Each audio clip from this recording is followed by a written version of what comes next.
Welcome to Cars on Call. I am gastroenterologist and automotive journalist Steve Schutz. I'm here with connoisseur, collector, automotive historian, and total expert Adams Hudson. Knowledge is incredible. I always like I gotta say, I've never actually said this, but damn, your fund of knowledge when it comes to automotive is unbelievable. And then Pressure's Stephan, on here. I feel like Stephan and I know cars pretty well, but damn. Anyway, trauma surgeon Stephan Moran, who's always got something to say about non-trauma surgeon topics, which we have a lot of today. So I'm psyched we're all together again, and we're going to do an idea that actually this was Stephan's idea. Let's talk about collector cars and what we would buy, and I'll let you introduce that topic when we get to it, Stephan. But we're also going to do some car spotting, of course, just trauma surgeon safety, which is unique to this show. And then we're going to go on to lasts. We're realizing as cars change that there are certain features that are gone.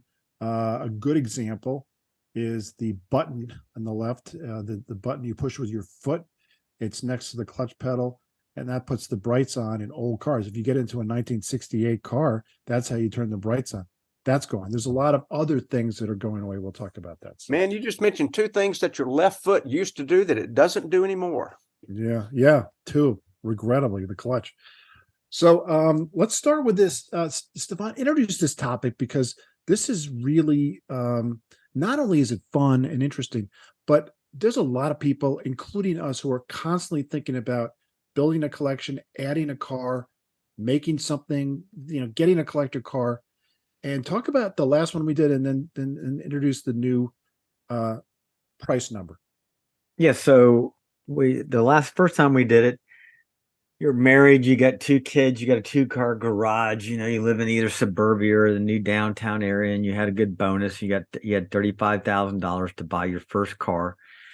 Of course, the wife's car stayed in the garage. Your regular daily had to move to the driveway. So I chose a Sunbeam Tiger for my car. Wow. And that's good. And we had $35,000 on that. Good one. Why was I thinking this might be a Cobra? Okay, there's not a Cobra I want for $35,000. But that's 2/3 to 3/4 of a Cobra at about 1/40th the price. I was picturing, Dr. Moran is gonna get a go-kart with a Briggs and Stratton engine Cobra because he'd rather drive that as a collector car than not have a Cobra. Well, my first Cobra I spent 25 on. I put 5,000 in parts and sold for 35, but that was back in 1994. Yeah. Times have changed a little bit. I still see Cobras come for sale under 50, but they're typically factory 5s or one of the ones I don't want. But anyway, so getting back to our story. Steve, to remind the listeners what car you bought.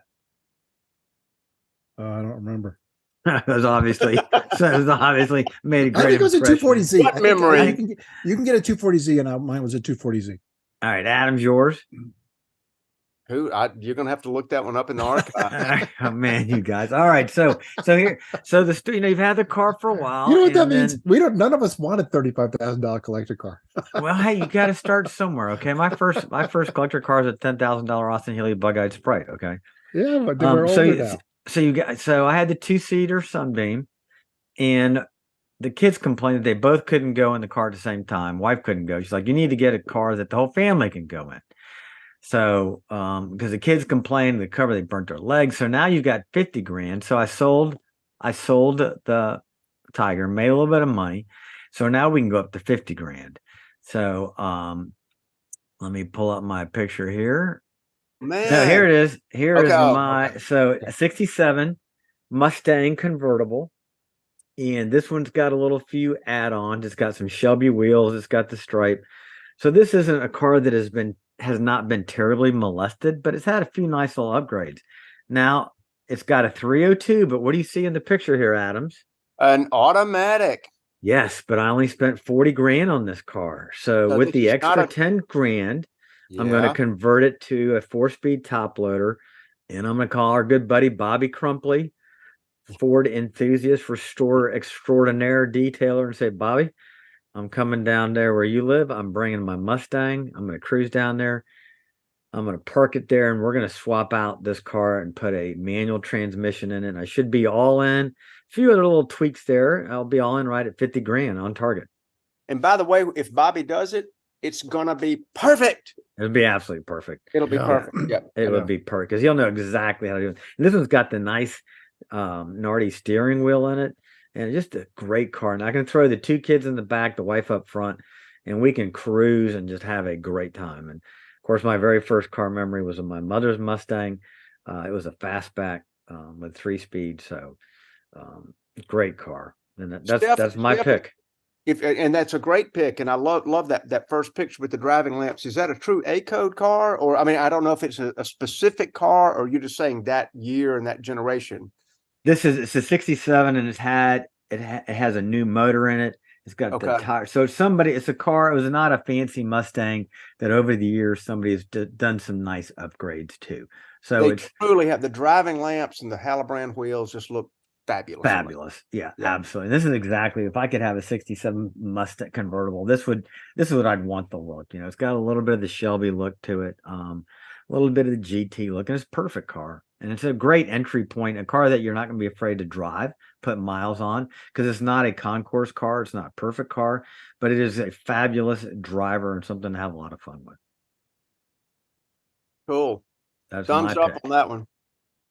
All right, let me go. Let's do you next, because I'm looking at your pick right here.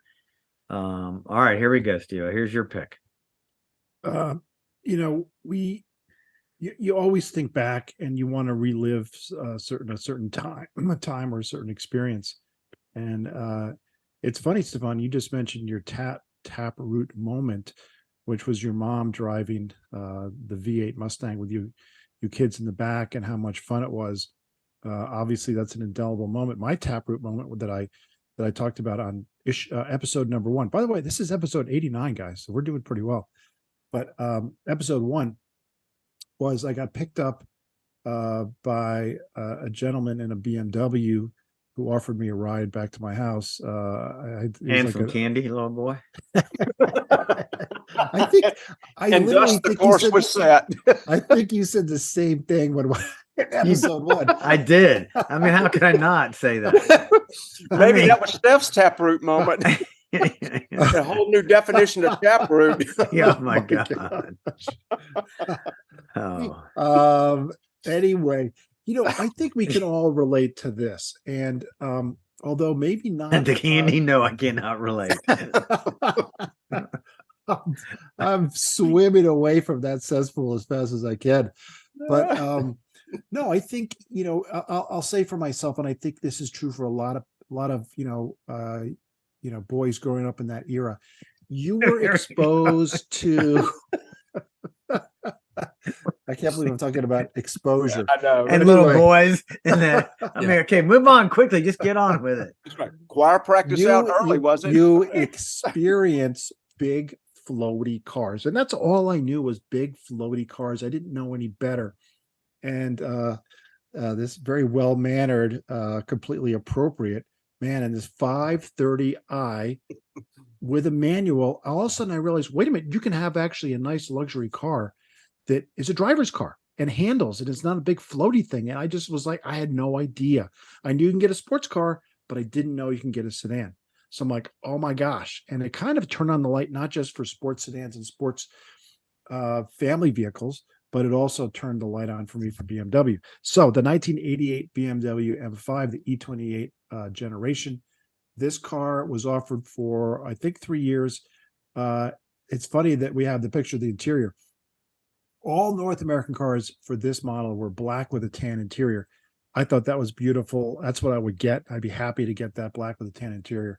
And this car is fast. It's a gentleman's express. The badging is subtle. The bodywork is subtle. And you get in there, you know it's special. And also people who look at you, if you don't know what it is, you don't know what it is. But if you know, you know. I always love this car. And there you can get a good one for 50 grand. That's my choice. Man, oh man, what a great pick, and all the heck we gave you about about the ride home from chorus practice. When I look at this car, I remember the first time I ever saw one of these, and I thought, what is that all blacked out with the blacked out grill, blacked out bumpers, blacked out trim? And then, about a night later, when I looked it up, when I had the opportunity to figure out what it was, that really was a gentleman's express. That was like everything you wanted out of a decent family performance car. And Steve, help me here. That was was that a 24 valve inline six? And folks, we're looking at a 1988 to 90. I think you said, I thought they were just 88s, but it was a 24 valve V6 somewhere south of 300 horsepower, but man, it moved. Yeah. I think it was 1986, 87, 88. Okay. But yeah, it was 24 valve inline six, normally aspirated, buttery smooth. Stephan always talks about the physics and the lack of vibration inline six. This car, that engine, And the cool thing, Steph, before you jump on in there, what another thing I remember is that there was a 3 Series, a 5 Series, and a 7 Series back at the time. And the 5 Series was considered kind of a mid-sized car, but if you parked a 5 Series of then next to a 3 Series of today, I would bet dimensionally the 3 Series is bigger. So this was an incredibly efficient design. And a number just popped to me that it's 286 horse. I'm sure people look that up and tell me how wrong I am. But that was enough to get that car going. It looked good. It sounded good. It was lowered enough. The stance was purposeful. I love that pick. Steph, you still with us? Yeah, I'm sorry. I don't know if you drifted off. I was trying to The man with I was trying to find the horsepower on the original M5. just scroll up just so you can see the black one. Yeah, that's the look. And to me, the stance. Yeah. 286 sounds right. It was probably understated. It was probably closer to 300. But back then in the 80s, 200 horsepower was a lot. This is an era when 0 to 60 times, anything under 10 seconds was good. This car had plenty of power compared to its competition back then. There weren't fast sedans back then. There just were not. And this was one. The Mercedes, the E-Class did not have a V8 back in 1988. It didn't come on until really after the Lexus came along. So this was really a Q ship without competition. It was, here we go. Trying to find the original guy. I think it's like 215 horsepower. That may be the European version though. All right. That was a great pick, Stephen. I think, I'm not a huge BMW fan. I've never owned them. I like them, but this is a BMW that I could easily add to a collection. It's just, to me, like I said, it's the iconic original, and it's not overdone like the later M5s. And this is just the original driving experience of the BMWs fully represented this car, and great pick. You can get one for about that $50K right now, huh? Yep. Wow. All you got to do is look at 3.0 CS prices. I know that's two-door comparing this, but look at what those prices have done over the last 5 years, and this car is probably next in that arc. I would say absolutely. This car is this car is just going to take off. Yep. Absolutely take off. And another thing, as we transition over, Steve, is that enough? You through commenting on that? Yeah, I want to hear about yours. Man, I look at that thing and I look at the seats and I can tell those are the sport seats. But we hearken back to the episode where we talked about cars we would like to see reintroduced, and we always mentioned subtlety and getting away from the overt. Hey, I'm special. Look at me with my stripes and spoilers and wings and all this other stuff. That is a car that I feel like its time has now resurged, where people would go, oh yeah, I want a car that's super cool but doesn't yell it. Yep. So on to mine, let's see. I have a little bit of a runner-up category on the $50,000 collector cars, and I really consider, there you go. There's the one that I think would be the most technically interesting. It may or may not follow the price surge of the Z8, and we've covered the BMW i8 before. Of course, it's out of production now. And, I don't want to just burn up a lot of time, but I think that particular car is one that is just due to be noticed, I guess. Yeah. I mean, I agree. it fell away. Stylistically, it's very interesting. Technically, it's interesting. And then the next one that Steph showed, I would say this one would be the most endearing and the most maddening to live with would be the Alpha 4C. It'll make whoever drives it smile ear to ear while they are slowly going deaf. And then the next one would be the most collectible. I think this one's a little bit I don't know. It's a little overlooked. I think the 300ZX twin turbo, it is way, way, way in the Toyota Supra's shadow on price wise, and it does not deserve to be. That was a groundbreaking design when it was launched. I think it's a prototype in '89, then for full production in 1990. I didn't like it then. I don't like it now. Yeah, I just don't, something about it. I don't like it. And can you quantify that? Because there's something about it I don't like. Yeah. So I mean, I just don't. I like it. I don't know if it's. I'm gonna scroll through some more pictures here. I just don't like the car, and I think it has to do with everything behind the A pillar. Everything I can deal with the front end. I kind of like the headlights a little bit, but once you get behind the A pillar, the car becomes kind of a mess to me. It's got this skinny little B pillar and this wide flat C pillar with this little weird shaped rear window. I don't know. I think just the rear end of this car is a mess and I don't like it. Okay. I don't disagree. I'm laughing because it's, again, I'll defend it on the most collectible potentially, because I think the Japanese car enthusiasts laud this car, but it never really got off the ground for me and emotionally. I mean, take a look at the side picture right here. Everything behind, look at the door handle forward and the door handle rear. That's what I don't like about the car. It's stylistically something's wrong with the rear half of the car. Yeah, it's like one of those sentences that starts off, you think it's going one way and it ends a completely different way, and it's a letdown. Yes. I actually like the proportions. I've always liked the design. When this came out, I liked it. It did bother me that it was obviously inspired by the Porsche 944. But having said that, I thought it looked good at the time. I think the design has aged very well. This is a good performer. Manual transmission. This is a good car. I like the interior. I think it's a good choice. I could have this car. Well, I think you're right. For people that love JDM, Japanese domestic manufacturers cars, the Supras, the Skylines, all that, this car clearly is on that list. I think without a doubt, I think it'd be very collectible. I just don't like it. I don't disagree. Can you go back up to that front picture super quick, and I'll eventually get to my main choice. If you look right there, Steph, you're right. If you put your hand over the left side of that picture and look at the front end, those lights, actually, those projector beam lights are one of the first reasons why, and this relates to our later part of the podcast on hideaway headlights. This car is the one that told us you can have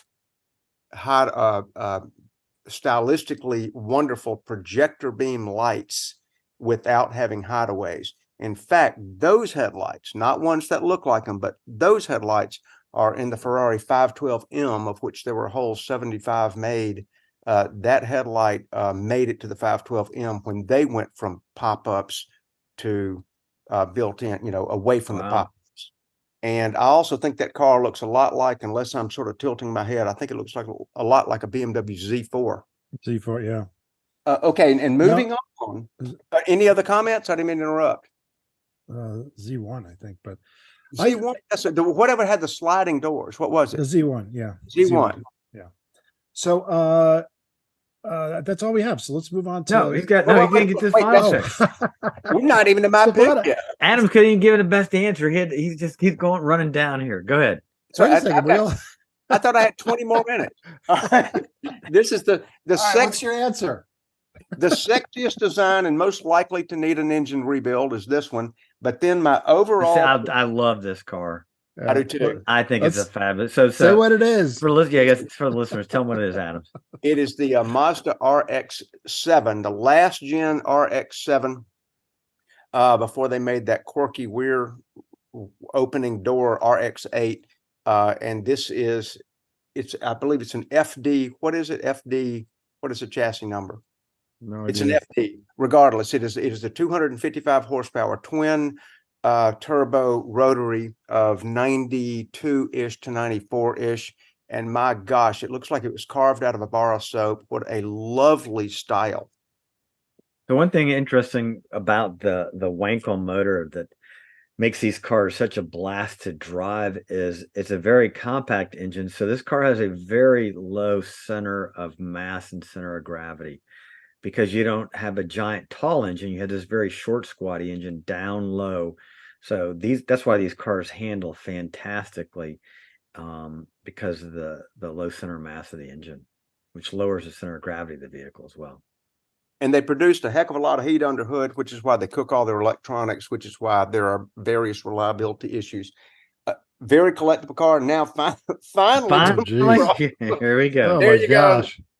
There's my overall pick, and that's the Aston Martin V8 Vantage, 6-speed only. Please keep your automatics to yourself. That particular car just speaks to me, and it's not because I think it's going to return the most collectability wise, because now I'm putting in my theoretical 50 grand. I feel like this car will have the best stories to retell about living with it. Yeah. The trips you take, the sound it makes, the fact that it's a wonderful GT car. You take a lucky passenger with you, or maybe by yourself on your way to something fun. But I just think that is just a great design, and it makes good noises. And regardless of what you read online, in this realm, it is considered reliable. Well, one of the nurse surgeons I worked with in Huntsville way back had an Aston Martin. After it got flatbedded back to Atlanta the second time, he sold it. Oops. Maybe scratch that last comment. So in terms of a little bit, I mean, yeah, this is a hard car to get worked on, I think, but you're right. It's absolutely a gorgeous design. I love these cars. I mean, to me, there's a lot of Aston Martin design in the S550 Mustang, which I have, that series, and it's a great GT coupe, and I'm just a big fan of that style car anyway. I think it's a great choice. By the way, this car is almost 20 years old. It doesn't look that much different from a new DB12 or DB11. That's the thing about Aston Martin. You get a 20-year-old one, people think it's a new one. Great point. And it was just such a landmark design. I mean, I think Ian Callum hit a home run here. They probably have worn out that oomph of design. I think they have extracted all they can out of that particular look, but this is the car that started it. Now, how can you say that? You guys love Porsche.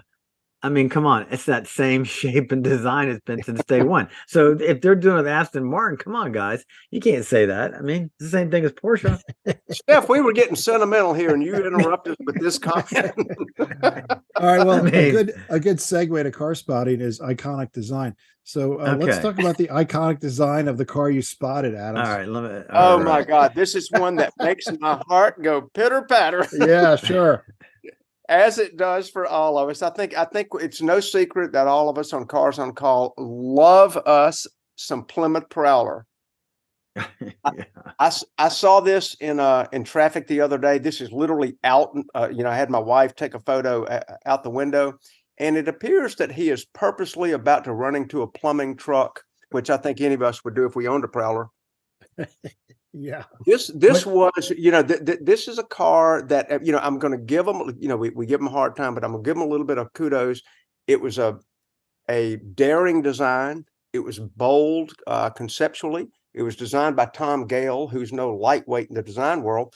And it did break a lot of molds, but, they made some pretty horrific technical choices, which I'm sure my co-host will comment on. This one, I did not realize this until I looked it up. The black and the silver, which is kind of hard to tell, is called the black tie edition.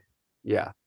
Well, I know Stephan's going to want to jump in for sure, but let me just say very quickly, what you just said, Adams, reminds me of something I read in Car magazine about a car, and it wasn't the Prowler, but it could have been.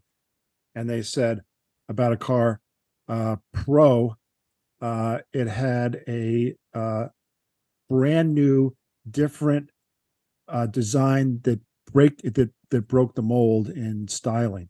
And then con was ugly. It did break the mold after all. So that's what this is. That's what this is. Like, come on, man. This is just Yeah. ugly. Tom Gale has done some really beautiful cars. The Viper. This is not one of them. Yeah. What's terrible is when this car came out, that the initial concept car was called the Howler, and it had a V8.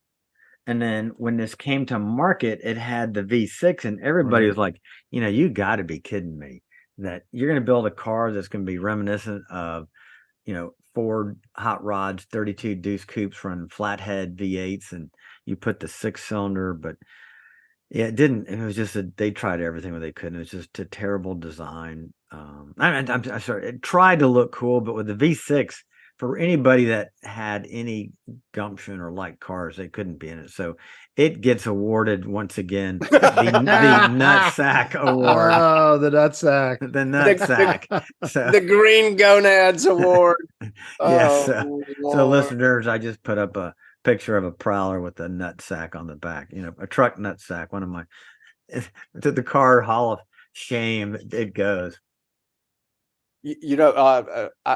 A couple of comments on that particular car. Not if it were that car, but if that Prowler had never ever been made. Let's just say that it was a blank spot in Plymouth history, and Chip Foose had come out with it and put a V8 in it, he'd have won the Riddler Award. Yeah. Oh yeah, absolutely. I mean, everything was great about this car. The plastic bumpers weren't so great, but the V6 was a complete showstopper for this car. Yeah, That absolutely just killed it. Yeah. yeah. Even if they'd had a low horse V8 of any description, a Dodge V8, not a Mitsubishi V6, I think today it would be twice as collectible as it is. Absolutely. All right. Enough of that. In terms of spotting, I do want to just show one quick thing. Here we go. So I shared, listeners, I just brought up a pair of seats that are for Wow. sale on Bring a Trailer. And these seats are from the Renault R5 Turbo 1. And Adam's your description was great. And describe these seats to listeners who don't see a picture of these. They look, it's very hard to even identify them at first glance as automotive seats. That's the thing that threw me so bad. They look anatomical, or possibly they were desk chairs out of the movie Tron. That they had this very unusual narrow-waisted, sort of wasp-waisted middle component where the seat back and the seat upright meet. And I just noticed in this, and it's not my screen, they fade from dark blue on the inside, do they not?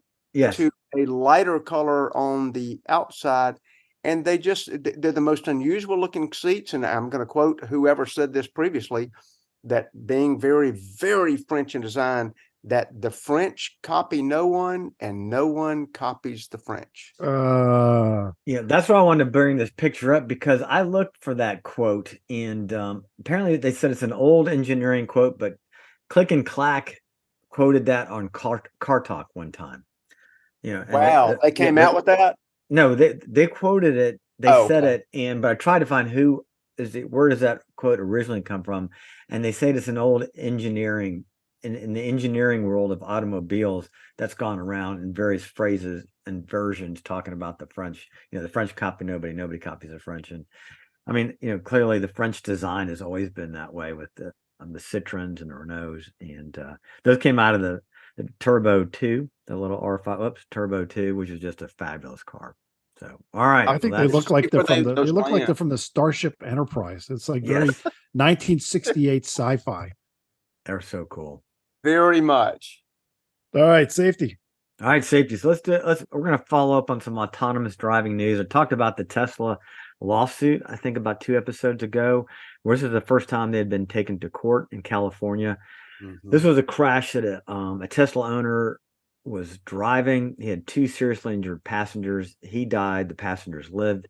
The passengers sued Tesla that the full self-driving mode was at fault. And oh, by the way, that's a $200 a month subscription service from Tesla to have that.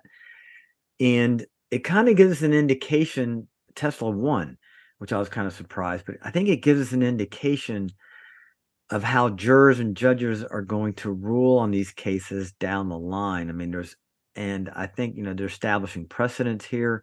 And I think part of the problem with this case was that the car suddenly veered off the road, but when it came in the history, the driver and the occupants had gone out to a restaurant before, had eaten. The driver had had a couple of drinks, though he was not legally intoxicated enough in the state of Florida to be charged with such, even though it had been post-mortem.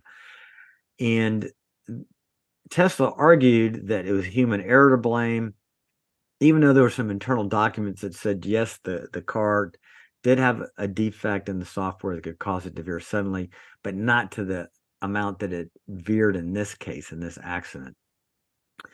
And so they blamed the driver of the vehicle. And Tesla's lawyer, Mr. Carey, his quote was, "When someone gets in a crash after they've had a few drinks, we don't accept their excuses." And he said, "This product is doing a really good job. Autopilot is helping people and making the world safer for us all." I'm not so sure about that last quote, but this is very interesting. Man, I would have never expected this, honestly, this outcome in California. I mean, it's pretty liberal out there, but I guess I'm surprised that they sided, they blamed the driver for this, even if there was some component of self-driving in this, and they couldn't prove it with the software brought out of the crash because of the fire and all that. But I think it's an interesting verdict. And then turn around from that, the other news we have in autonomous is that, General Motors subsidiary Cruise in the city of San Francisco have been running autonomous taxis. And only 2 months after about happened, there was a wreck where a pedestrian was struck, and that pedestrian was then thrown into the path of the Cruise vehicle, and the Cruise vehicle ran over them, and it didn't come to a stop, and it dragged her 20 feet. I mean, just terrible, terrible crash. So the pedestrian was struck initially by a regular car driven by a regular car, yes, and thrown into the path of the Cruise. Yeah, right. So the Cruise didn't strike initially. But in further investigation, they found there had been 4 prior close calls with pedestrians. So San Francisco pulled the permit and said no more from Cruise vehicles driving around in California. So that's kind of the other side of the coin. So you got 2 different takes on autonomous driving. And I think that the big difference is, what this is really telling me is that there's going to be expectation in the court of the law and by jurors that if you are in an autonomously driving vehicle, but you are in the driver's seat, you are responsible for what occurs in that vehicle. And I think that's the way it needs to be, that the ultimate responsibility falls upon an engaged driver, non-autonomous vehicle.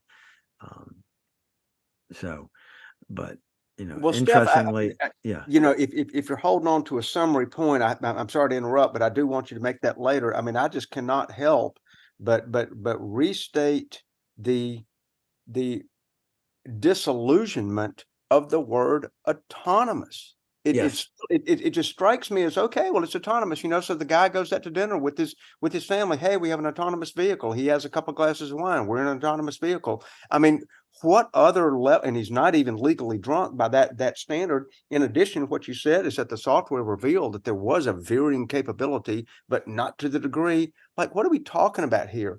Is he a passenger in his car, or is he the driver in his car? And I keep making that point, but it just infuriates me that a jury would now side with someone. And could it be because Tesla employs 56,000 people in the state of California?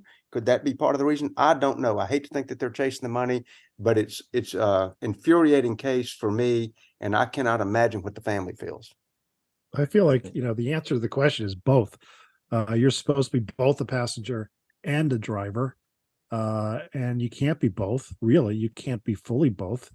So, but I'll say this, this is a problem of terms. The term autopilot is wrong. It's a misnomer. It's not an autopilot. And, I think these things should be called self-driving cars. I'm not going to take credit for this. There's an autonomous expert named Alex Roy. You guys may have heard of him, but he said something I thought was really funny a few years ago on a podcast. And he said, they should never, he said, I always call them self-driving cars because autonomous cars is the wrong title. He said, if it's an autonomous car, you'd say, take me home. And the car would say no. Yeah. It would. Yeah. I personally think they need to be downgraded to just driving aid. Well, Yeah. yeah. Yes. Like cruise control, lane Exactly. assist, advanced Yeah. lane assist, advanced crash assist. And I think you're right that the idea autonomous needs to go away because the expectation and regulation, even though they're legal in I think 22 states, autonomous driving is legal, that where the car can drive itself, is we still have to realize this is a beta software. The infrastructure is not designed for this. Like they have made moves in Europe, other parts of the country. Our infrastructure is not designed for these vehicles to make it easier for them to function under self-driving capability, and that the driver still it needs to be involved. And the fine print software, the Tesla says, yeah, you are still expected to take control of the vehicle and be driving this vehicle if it needs. But in the meantime, it'll drive for you. But I agree with Steve-O. I think the words need to change. And it shouldn't be self or autonomous or full driving, because it's not. The driver has to be engaged, and this is all still beta software that's being tested. Let me say another, I'll ask you this, Stefan, but I thought there's been a moving target of expectation. When the autonomous vehicle came along and autonomy and self-driving cars were introduced, and this is 10, 15 years ago, it seemed like the expectation was, hey, there's a lot of really bad drivers that are texting or drunk. We just want a self-driving car to be better than that. The expectation was it'd be better than like the lowest common denominator. It seems like now, in order for self-driving cars to really be legit, you have to be better than an attentive, expert human driver who's paying attention and engaged. That's a much higher bar. There's no more conversation about being better than a drunk driver or being better than a driver who's texting. And here's an example. The self-driving car hits a pedestrian because the pedestrian went over a driver car and landed on the street. Right. Exactly, Stu. Over depending on the year, around 40,000 people die a year on our roadways. I guarantee you, I mean, we're talking here autonomous driving deaths in the last couple of years. I mean, we're talking in the single digits. So you're right. I mean, the necessity is that these things be tested, and they are going to be safer than drivers. No doubt about it. Well, let me just say this, Stefan, and this is not my original idea. I heard this, but think about it. If the car in this case you just explained, if the car that hit the pedestrian had been a self-driving car, the pedestrian probably wouldn't have gotten hit. Exactly. Or if she'd had a newer vehicle that had the pedestrian, this pedestrian software for the emergency active braking. So, I believe we're going to get there, but I still think the problem is it's still the wild, wild west. And I do like the EU's approach to it more, where they're designating highways. So they are training drivers to learn how to use self-driving vehicles rather than just throwing it out to the public where somebody decides, oh, I'm going to see if I can climb in the back seat while this car is doing this, or I can go out and have a couple of drinks and do it, or I can take a nap and let the car drive me home. It's just not the way that it needs to be approached. But of course, that's how people are going to look at it. Well, we're in heavy transition mode right now, that's for sure. And yes. I think some people jumped on the idealistic mode and said, oh, wow, self-driving, perfect. I'll just tell it where I want to go. And like in Steve's example, if you say, take me home, it says no. That's the far-reaching ideal. And I think any of us who are trying to get used to adaptive cruise control, which is a minor autonomy thing, I hate it. As many times as I've put on adaptive cruise control, I have equally taken it off. Why? Because you're in the left lane, you're trying to pass somebody, which is the only time I use the left lane, and somebody pulls in front of me and the car slams on brakes because it's within the 200 foot at whatever speed parameter. And I don't tailgate as a rule, but I don't want the car to tell me that you're going to now put on the brakes. It is, it is interruptive. It interferes with smooth driving, which is what I think we all sort of try to achieve. Anyway, we're not there yet. We're getting there, but we're No. not there. No, we will have a first self-driving car that's fantastic, and that's going to happen. Who knows when? It's going to be a long way off, but it's going to happen, and we'll say, "Wow, the first actually good self-driving car." So we are always talking about that first this, first that. Well, I saw a short video that talked about lasts, and I'm like, we got to talk about this. I just gave the example at the beginning of the show, the button on the floor that you hit the brights. We all grew up with that. That's how you turn the brights on. And then all of a sudden now it's a lever. But there's a lot of important lasts. And I wanted to go into it because there's going to be more lasts. And let's talk about some of them. So, Stephan, you could start because I know you got a couple, but the lasts, maybe a fond goodbye to these things. And so I'll start with the carburetor. So cars basically the engine is a pump that moves air and gasoline through, and it's really an air pump that adds gasoline, and the gasoline is lit on fire and explodes and makes the cylinder go up and down.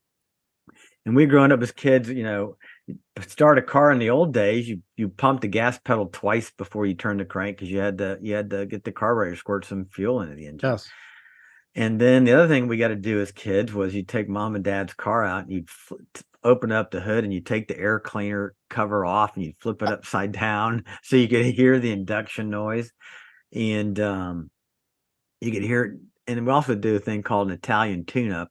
Carburetors had a tendency to get shellac and dirt built up inside. So you always felt like you had to take your mom's car out and floor it and just rag it a couple times.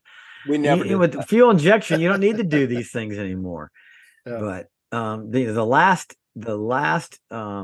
American car to have a carburetor was a 1991 Ford Crown Vic, and at that time the Jeep Wagoneer also had it.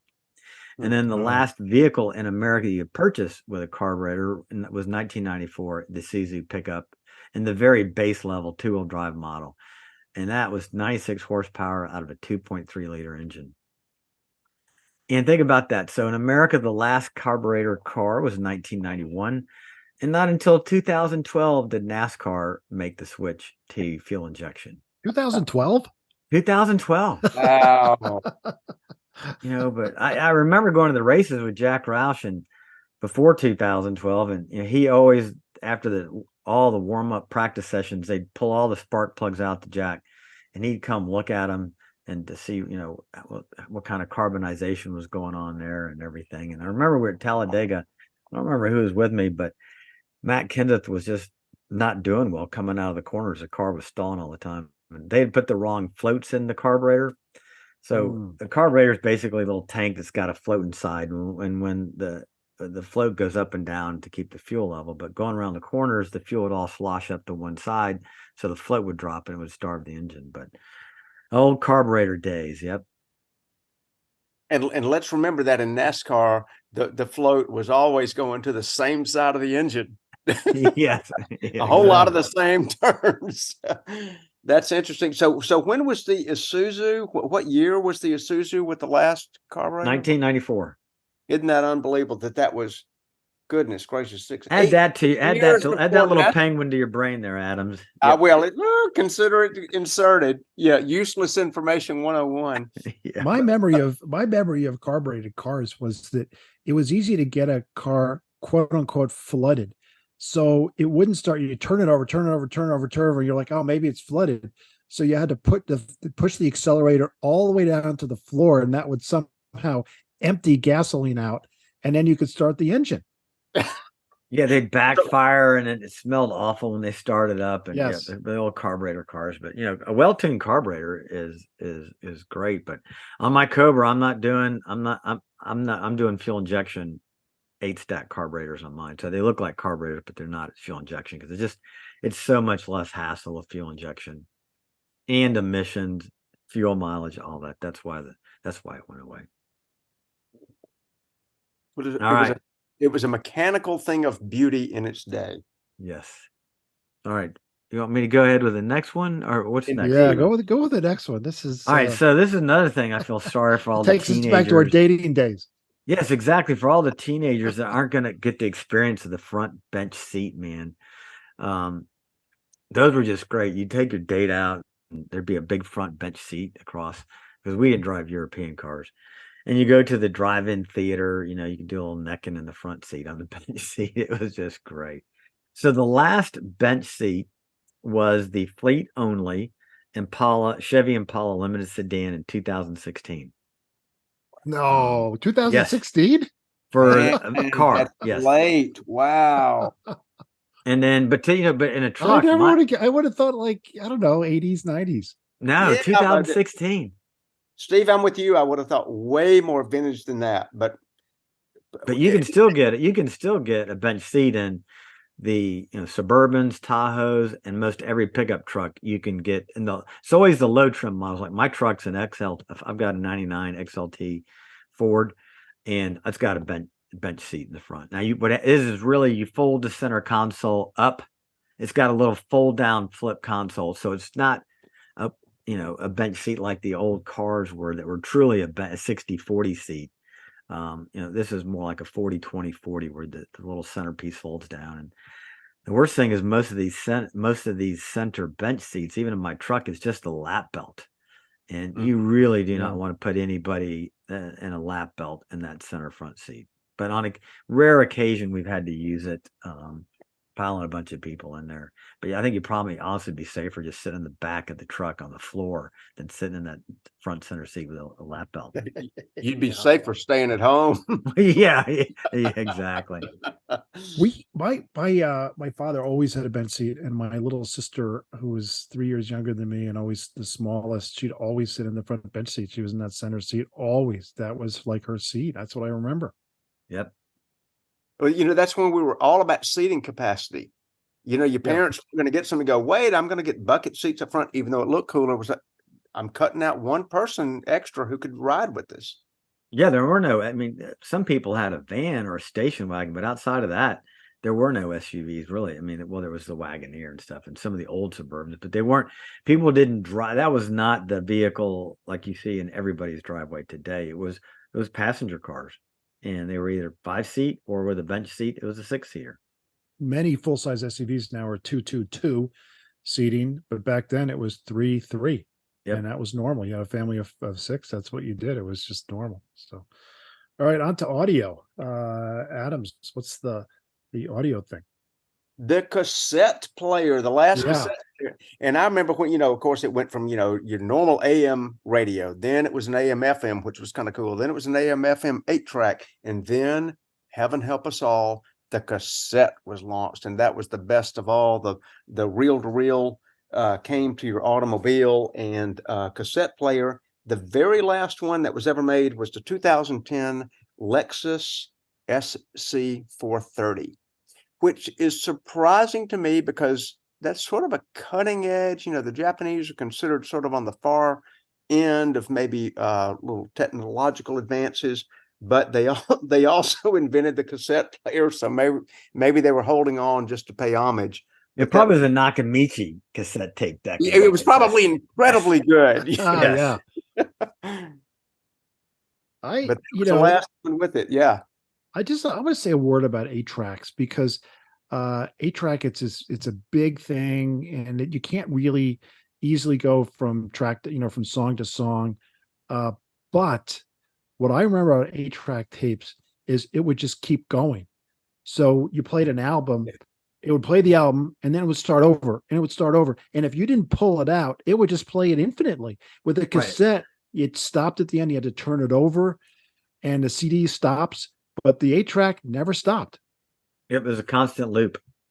That's exactly right. Yeah. And Steve, you're mentioning like one of the later advancements of the cassette was auto reverse. Look at that. You can push a button and it will play A side again. So a cassette acted like an album to a degree, but you could actually auto reverse. And I had about 1,000 of them that I had to, unceremoniously burn, throw away, get rid of. And, Who knows where they are now? But that was Think a of big all thing. those wasted hours making a mixtape cassette. I mean, oh my God, God. and Yes. making the labels on the And then you back. had a little briefcase, cassette carrying case with all your cassette Exactly. tapes in there that you Yeah. carry around in the car. Yeah, Oh yeah. flock lined. You know, it always had PDK. exactly the bright red flocking. You know that you Yes. would slide them into because you didn't want to Uh, damage. My memory is Maxell, and they had a Yeah. famous ad with the guy, the speakers blowing his hair back in the 80s.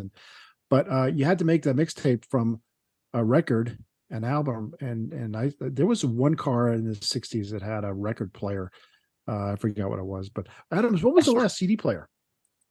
Oh, it's interesting you would ask about the last CD player because you can still get one. I thought that was right. Really? I thought No, so. I would have 100% thought that there was no more, but Subaru Outback, Subaru Legacy, the Nissan Maxima in the lowest in the lowest form, and this could be surprising. It could be a trend. The Lexus LC 500, Oh, the Oh. top model, the sportiest model, I guess. But it's sort of like the SC 430, but now the LC 500 has a CD player, but it's gone for next year. yeah, they're dinosaurs. All right, the last pop-up headlights, Adams. I know you're gonna dive into this one because this is very, very cool. I miss pop-up headlights. I know Stefan does. I miss them a lot. I miss them a lot, and we don't. There's probably something psychological why we miss them a lot, but they sort of evoked performance in the day. And if you had pop-up headlights, you had a performance car. Ooh. This is actually one of the two last ones. That would be the Lotus Esprit. That is a Lord, Peter Stevens redesign of that car from a Giugiaro original. And he was an American designer and he held on to the pop-up headlights. This is the V8 model, the Biturbo V8 of 2004. And just look at that car. I hate the wing, as we probably all do collectively, but the pop-up lights as an aerodynamic aid, when they were folded down, it said I'm speeding and I look speedy and I look fast, even if that car was parked. But the pop-up lights generally looked a little goofy, like on a Pantera. Good Lord, you talk about a personality shift. That car looks great with them up or down. I think that car overall is probably one of the best of the end of the wedge era. Yeah. For car design. They nailed it. That I just love that car from the whole design. And the next would be the Corvette, the C5. Is that a C5? Somebody help me here. But that was That the is a C5. Yeah. the last Corvette with pop-up lights. And I kind of like that they look, in that guise, if we call cars faces, that one looks mildly apologetic. Yeah. But that was it. That's funny. Then the Esprit looks good. The Corvette doesn't look that good, but It doesn't. Esprit looks beautiful. Absolutely beautiful car. Oh man. The only thing I remember, I do remember because I test drove the very last of the first gen NSXs, and it went from pop-up to not pop-up headlights, and I wish they'd kept the pop-up headlights because it looked better. And I believe you were prescient in that pick because collectors way favor the pop-up headlight car. I think 2001 was the last pop-up headlight NSX, and they're considerably more expensive than the 2002 with the weird Google eye looking thing. It was around 2007, 8 that I got to test drive a yellow on yellow NSX, and it was one of my most memorable test driving experiences because the company dropped it off and they said, you don't have to baby this car. You're the last journalist to have it. When we get it back from you, it's going to get crushed. Yeah, it was a pre-production car. I'm surprised you ever went back. There are these pre-production cars that manufacturers drive, and different executives can drive them, journalists can drive them. They're just around. There's a lot of them around, and the government lets manufacturers drive these in the roads. They're just normal cars, but you can never title them. And once you have to, there's a certain number of miles you can drive, and then you must crush them. You are not allowed to ever sell them or title them, and that was one of them. So All right, Steve, what you got for us? Last vent windows. I'll go through this quickly because I don't. These are kind of boring. But the last vent windows was the 1996 F-150. And vent windows for today, people are like, "Who cares? Who cares I about vent love windows?" vent windows. Yes. And when we were Love. kids, people smoked cigarettes. And these vent windows, or they smoke pipes, or they smoke cigars, and you flick your ashes out of them. And since back in the 60s and 70s, everybody smoked. Everyone used them. These were open, or you'd open them when you had to you had to flick out your ashes. So vent windows were.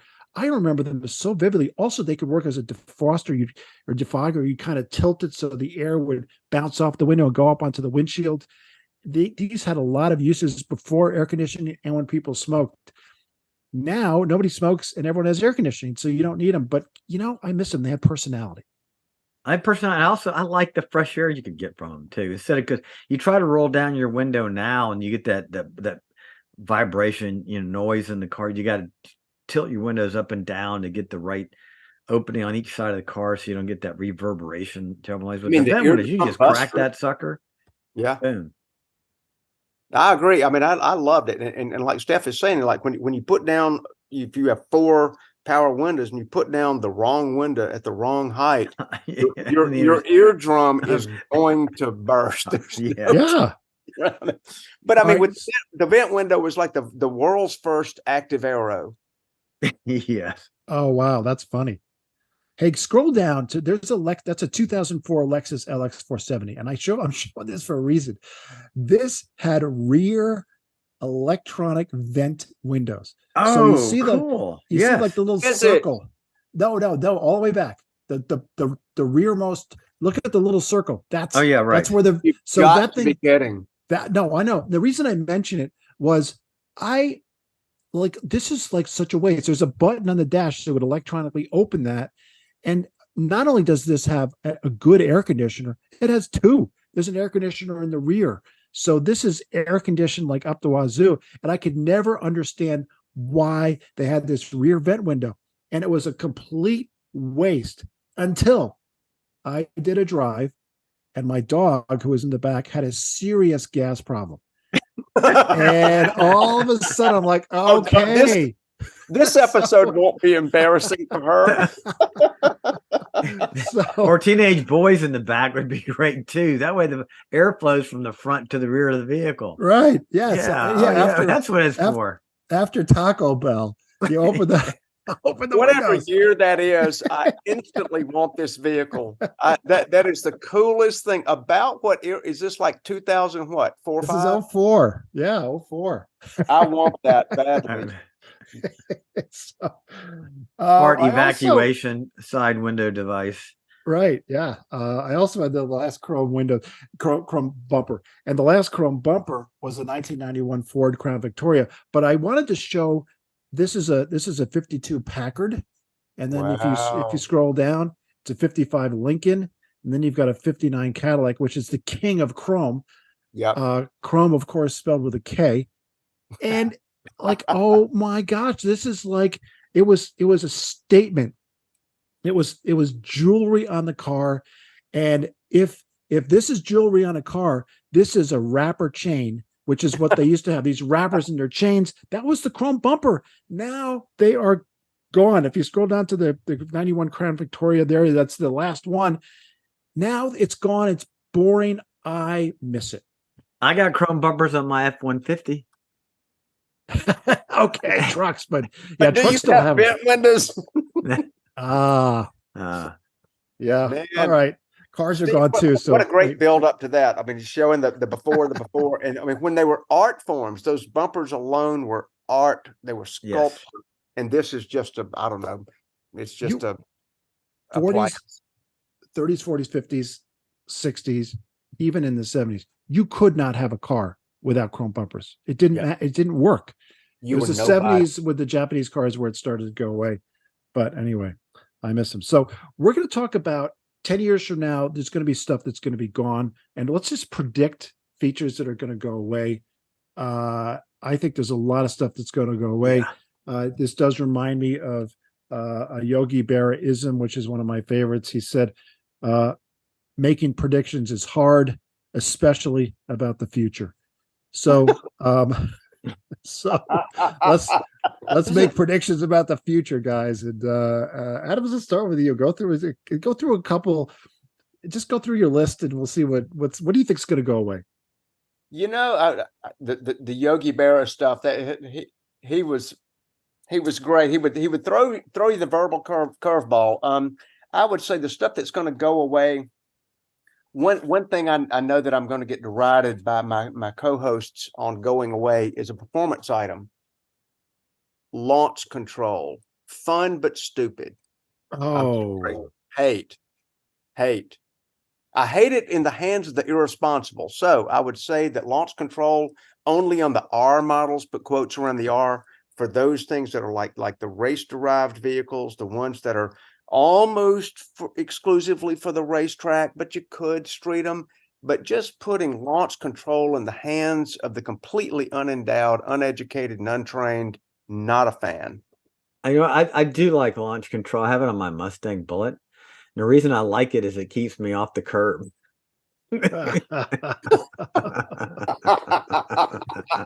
So you don't make it to a YouTube video. Yes, exactly. Because if you try, I've That's never funny. even thought about not trying to launch that car without launch control, because that's the way that's the way those people all end up on a curb. Now, would our safety editor weigh in that it's fun but stupid? Yeah, it's fun, but it's totally stupid. Yeah, I think it's going to be still here in 10 years and it's going to be it's here. stupid. It's electric. Yeah, because it's stupid. It's going to be here in 10 years. It's just or it'll just be called something different, like ridiculous mode. Or a performance result. I think it's going to stick around because it's stupid. Yeah, viral mode, YouTube viral mode. Okay, next. All right, you want me to go next? Oh yeah, well, all right, we'll go back and forth. Go for it. All right, here I got one. This is what I'm going to borrow one of your pictures, Steve-O. This is what's gone away: the cockpit. So when I get in a car, I still like a car that has. I'm showing the picture of the M5 interior, and it wraps around. It's driver centric, meaning the buttons, the controls face the driver, who is like flying an airplane. You're operating this vehicle. And in the new electric vehicles, they just have this flat dash with just screens across. It's like a video game thing. So I'm going to miss all the accoutrements that go along with a cockpit. You went French on us. Yes. So a real dash, a cockpit dash with buttons. I mean, the buttons are going away. The circular gauges are going away with the dials that spin. I mean, Mustang's got electronic dials, but that's how I keep it on. It's the old-fashioned looking. And then, please, God forbid, I will never buy a car that does not have a volume knob for the sound system. That'll be a deal breaker. I go in there in 20 years, I'm buying some new car, and where's the volume for the stereo? If there isn't one, I'm not getting it. I still have to reach up and turn a dial. I know you can do it on your steering wheel, but I'm not going to be doing some haptic, moving my hand in the air, twisting like the Mercedes. I want a dial that I can touch. Agreed. I think in 10 years, a volume knob will be there. So I think you're gonna get your wish. My next one, or my first one, was real mirrors. I think we're not going to have real actual visual mirrors that you look at. I think they're going to be cameras. And I think whatever the camera shows is going to be in a little screen somewhere. Maybe the screen will be on the rearview mirror, like it is with some GM products, the Escalade, for example, or the Polestar. Yeah, Polestar. I think one of them, Stephan, you mentioned, doesn't even have a rear window. Right. But the side rearview mirrors, I think, will be cameras very soon. I'll follow that. Mine kind of relates. I mean, if manufacturers listening. And by gosh, they should be. Yeah, they are. The touch screen, everything. I mean, I think we're moving past. The pendulum has swung so far that a touch screen for your heated seats, for all the HVAC controls, for all the sound controls, for everything that your car does, to be hitting several buttons. Okay, it's interesting technologically, but it's not fun when you're looking away from what you're trying to do, which as I recall, was driving. My wife's Subaru, which is over here in the background, she had a 2016 or 17 model. Prior to that, To turn on the heated seats, you know what you had to do? Hit a button that had a No. seat icon and little wavy things that look like heat, and you turn them on. Now, her 2023 model, what you have to do is you have to hit the screen. Then the seat comes up. Then you hit the seat, and it says, what do you want to do with the seat? And you have to turn on the heat. You don't just turn it on. Then you have to set the setting. It drives me crazy. It's now 3 or 4 push buttons, whatever that was that I just counted up.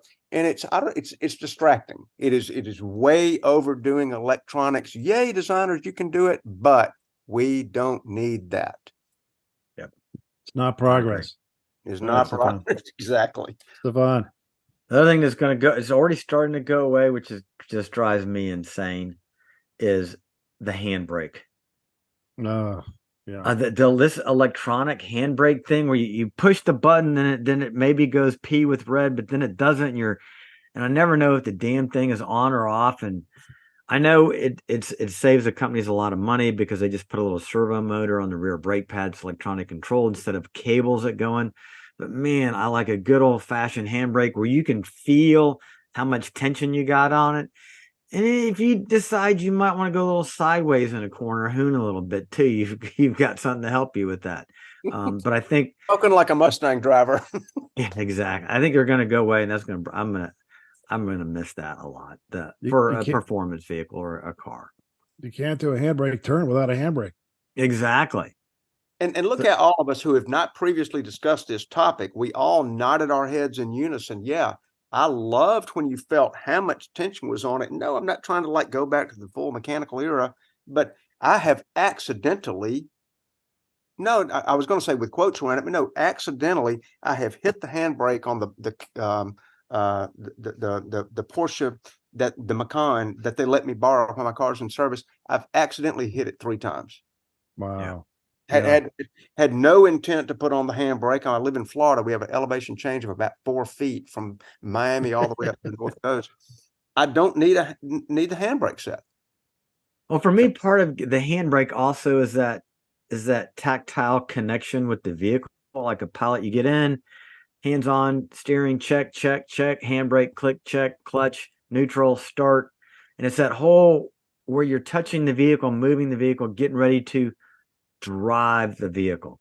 And that it's that you're becoming one with the vehicle. And I'm going to miss that part of it, and Steve, like I showed, I'll bring this picture back up. I know we're all going to miss this, but once again, in the picture of the BMW interior, you see a left clutch pedal and a stick shift. I mean, we know that's going to be a relic, and it's going to be antique vehicles, the clutch. And look in the middle of those 2 seats. Yes, a handbrake. There it is. Yep. You don't sound like much of a customer for autonomy there, Steph. All right. What's the next? A beautiful stick shift. I think that while I agree completely that the manual transmission will be gone in 10 years, I think the internal combustion engine will be surprisingly durable. Yes, absolutely. It will still be here in 10 years. Yeah. I think absolutely be here in 10 years. But one thing I think will be gone in 10 years is an internal combustion engine that is not hybridized in some way. I think you're going to have a motor, you're going to have a battery, period. So many cars now have what they call mild hybrid, where they just get a little boost and it helps emissions and helps fuel economy. I think that trend will continue. I think you will find plenty of internal combustion engines. All of them will have some degree of hybridization. Yeah, they're all going to end up being 3 or 4 cylinders. Turbocharged, supercharged, some form of additional combustion there intake, and it's going to have a battery for regenerative loss to take care of the brake loss, back into the battery to help get the car going. But you're right, it's going to be engine's going to be with us for a while. Don't disagree one bit. And sort of a counterpoint to that, not only I think the ICE vehicles will maintain a little bit of a presence. We're going to not have any more brand specific EV charging ports. Just get over it. There's going to be one, and we can move on from that. That's my only EV comment of the night in the pro EV manner. Yeah, that's going to be interesting. Well, I ran through my list. I don't have any others. No, I think we're done. I got a really quick one, and then we'll wrap up because we're out of time. But the charging thing is going to be interesting. So much evolution will happen in the next 10 years. But here's something that is still here. I can't believe it's still here. This should be gone in 3 years, maybe 5. Certainly it'll be gone in 10 years. I think it should be gone now. You should have no more keys or key fobs. You should absolutely get into your car with your phone. You should be able to start your car with your phone. I think it's stupid to carry one more thing around. Tesla does it. You use your phone to get into the car. I think fobs should be gone already. You know, I am caught in that weird netherworld between having back to the Macan that I have been loaned by the dealership while my car's in service. It's the oddest transition. It has a thing sticking out of what seems like an ignition port that you turn. It is not the key. You can't extract it. You don't put it in. It is just a lever. The key is in my pocket. Well, mentally, when you go and undo that, you feel like, well, I've turned my car off. You can't take the key out. So what invariably happens is I leave the fob in the car. Oh. You know, there's not like a mental like, oh, okay, well, I have my keys with me. I don't have my keys with me. And so I think the phone is a great idea if you can somehow transfer that to your mechanic or your valet in a sort of instantaneous fashion. I think that makes sense. I like the fob because you have to have a place for your house key. So I have to carry a house key to get in my house. I mean, if I come to the front door, so if I don't come in, You have smart locks. Who are you? We should get into our homes with our phone. I don't want the starter button to go away. I like the starter button a lot. I've gotten used to that, and I think it's so cool. And just you punch it, the starter button. And I've seen some Cobra replicas that have gone to starter buttons on the left. I kind of like that. Here's what I would like. How about this? You use the phone to get into your car. You sit down, you push the starter button. I could do that. Yeah. I like that. And, we didn't talk about, but that is one thing before we close out for the day. There was a starter button, and that was considered antiquated. And then it was reintroduced many, many years later. I think the E-Type is the last one that had it way back in the day, and the Honda S2000 reintroduced it. I'll be darned. What progress. Yeah, progress. All right, Stephan, let's close it out. All right. Remember, listeners, tell your friends about our show. Please come back next week. Like, listen, subscribe, hit that bell button if you're a YouTube watcher, and we'll catch you guys next week.